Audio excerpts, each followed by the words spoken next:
J'ai le plaisir de souhaiter la bienvenue à son Excellence. I have the honor of welcoming His Excellency Mr. Pushpadakala, the Prime Minister of Nepal, and I ask him to speak before the Assembly. Madam President, Excellencies, distinguished delegates, I congratulate Madam President and member of the Bureau on your respective election. I also express my deep appreciation to the United Nations Secretary General, Mr. Antonio Guterres, for his unremitting efforts to strengthen the United Nations and promote the cause of multilateralism. There could be no better time to deliberate on the theme rebuilding trust and reigniting global solidarity, particularly when trust and cooperation are in short supply and crisis of confidence reign the world.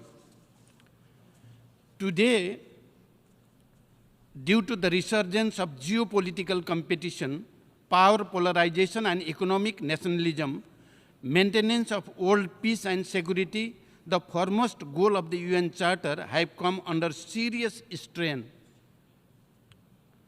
Spending on arms is on the rise, but resources for the realization of the 2030 agenda have become scarce. We must correct this course and focus on our common goal of peace, prosperity, and progress. It is time to build trust, promote partnership and collaboration, and work in solidarity when the world is facing the challenges of unprecedented scale and nature.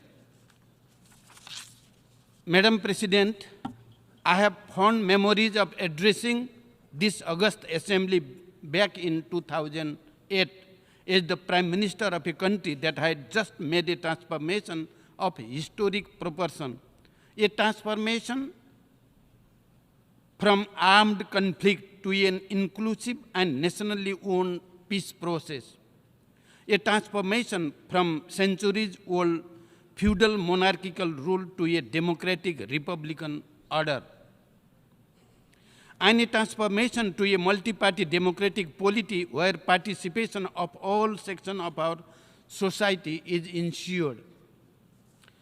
15 years on, we have come a long way.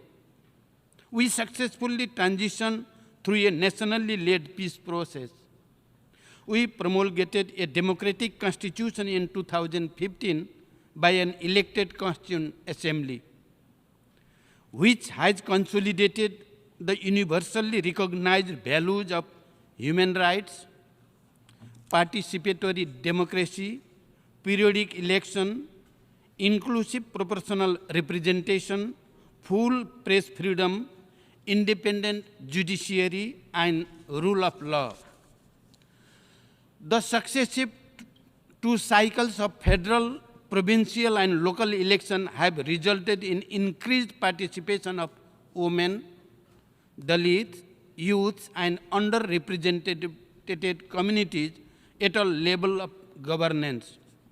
We have been able to ensure 41% of representation of women in local assemblies.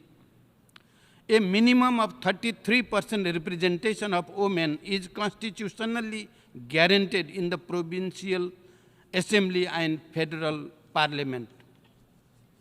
We have firmly established that the sovereignty lies in Nepali people, and they are the real source of state power.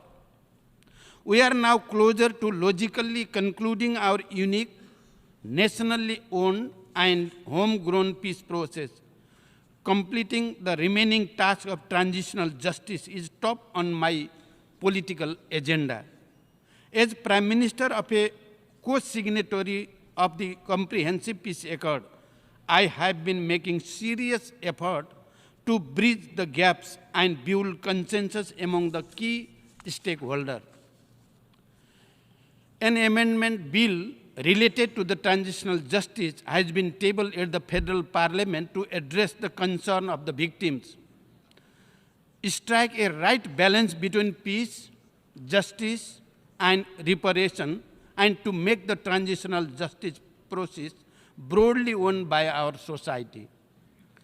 The proposed bill evolved through a wider consultative process, taking a victim-centric approach and recognize a reparation as victims' right. In the process, there will be no blanket amnesty for the serious violation of human rights. The ultimate objective is to establish an enduring peace in the country and foster harmony in society through peace, justice, and reconciliation. I appeal the international community for their goodwill and support to the conclusion of the final leg of our peace process and to duly recognize this rare example of successful conflict transformation. Madam President, as Nepal's political course has taken a stable shape, our focus is now on the agenda of economic transformation.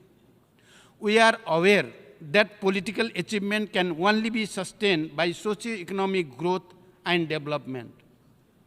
It is not least in this light that the central focus of the current government is on mobilizing all its energy and resources to accelerate development work and ensure good governance.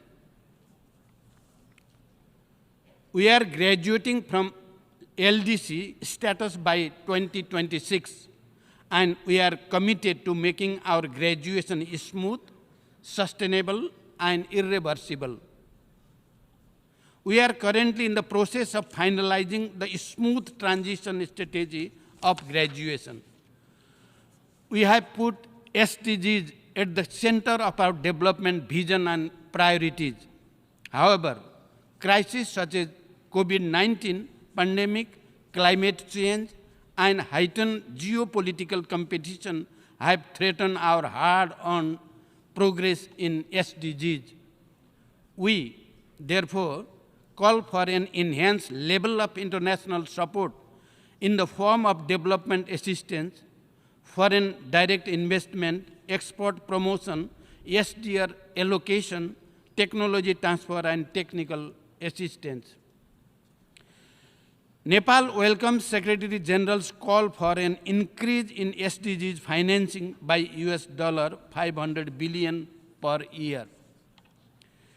As the current LDC chair, we remain actively engaged in collaboration with fellow LDCs in all relevant forums, including in the UN system, to protect and promote our collective interests. We stress the need to mainstream the Doha Program of Action into all important UN process and development system and the development cooperation framework of our partners. We call for a fair and equitable international trading regime that benefits LDCs. Coordinated policies aimed at debt relief, debt restructuring, and debt swap as envisaged by the Doha Program of Action must be translated into reality. Madam President, climate change has assumed a crisis proportion and the clock is ticking. Our inaction or little action, will surely invite disastrous consequences for humanity. We must therefore set higher ambition and commit ourselves to achieving those ambitions in a time-bound manner. Climate vulnerable mountainous countries like Nepal have been bearing the severe brunt of climate change. The Himalayas are the source of fresh water for over 2 billion people. Global warming has induced rapid receding of ice in our Himalayas. It has not only eroded the health of our mountains, but also endangered the lives and livelihoods of millions of people living downstream. The human and financial toll due to the floods, droughts, and other extreme climate-induced events is terrifying. On our part, we remain fully committed to the effective implementation of the Paris Agreement and achieving its goal. Nepal has set an ambitious target of reaching a net zero scenario by 2045. We have already submitted our updated NDC and aligned our national policies and plans with it.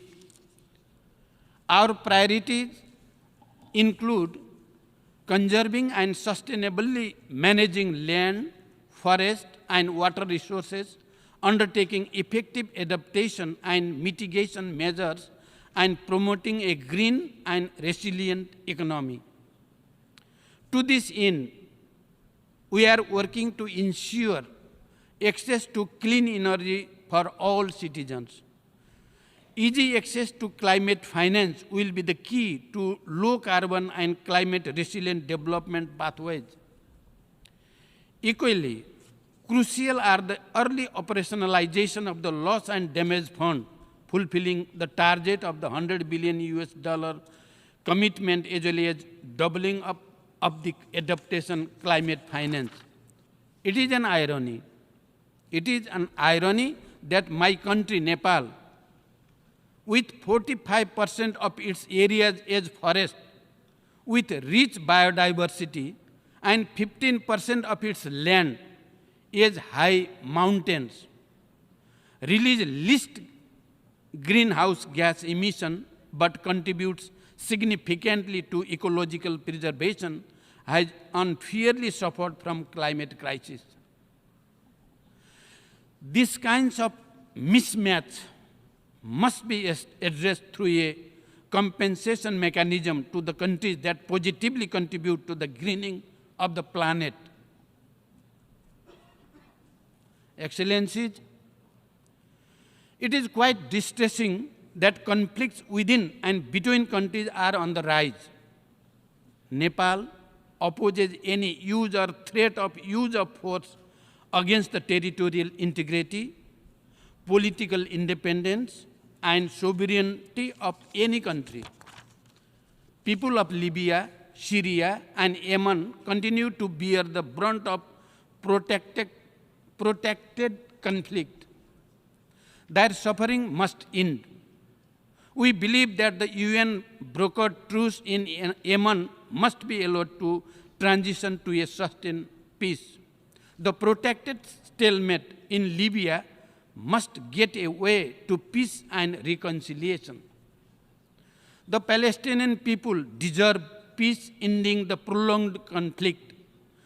Nepal reiterates its support for a two-state solution with Israel and Palestine living peacefully side by side within recognized international borders based on relevant UN resolution. We continue to support nationally owned, peaceful, just and lasting solutions to conflicts around the world.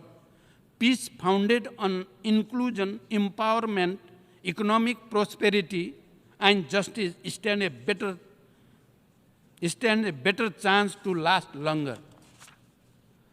Madam President, proliferation of weapons of mass destruction continues to threaten peace and security in the world. Constant stockpiling of nuclear arsenals, growing arms race, and ever-increasing military expenditure are worrisome. Nepal reiterates its call for a total and time-bound disarmament of all weapons of mass destruction, including biological, chemical, nuclear, and radiological weapons. As the host country to UN Regional Center for Peace and Disarmament in Asia and the Pacific, Nepal believes that regional process, including the Kathmandu process, reinforce the global disarmament regime. The void of international governance on cyberspace and artificial intelligence demand multilateral regulation. Dual use of artificial intelligence urgently calls for informed deliberation on preventing its potential misuse and strengthening of international cooperation. Nepal condemns terrorism in all its form and manifestation. We call for an early conclusion of a comprehensive global treaty against terrorism. Madam President, Nepal's commitment to the protection and promotion of human rights is total and unflinching. We believe in an integrated approach to democracy, development, and human rights. Nepal attaches great importance to the safety, security, dignity, and well-being of migrant workers. We call for effective implementation of the Global Compact for safe, orderly, and regular migration to ensure that migration works for all. Excellencies, the principle of Panchashil non-alignment, the UN Charter, international law, and norms of world peace continue to guide Nepal's foreign policy. Amity, cordiality, and fraternity are the underlying ethos of our international engagement.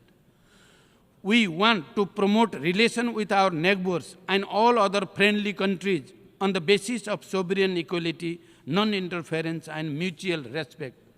We remain steadfast in our commitment to multilateralism with the United Nations at its center. True to our commitment, Nepal continues to contribute to the maintenance of international peace and security through our consistent participation to the UN-mandated peacekeeping operation for the last 65 years. Currently, the second largest troops and police contributing country, we have always deployed our peacekeeper at every call and without any caveat, even in the most challenging situation. Our peacekeeper have earned distinct repute of dedication, professionalism, and competence, which has been widely acknowledged by the United Nations, the host government, and societies alike. We reiterate our call for share of leadership position at the headquarters and in the field to the troops and police contributing countries. We know today's global governance architecture largely reflects yesterday's world. Timely reform is essential for the multilateral institution to remain relevant and to reflect today's realities.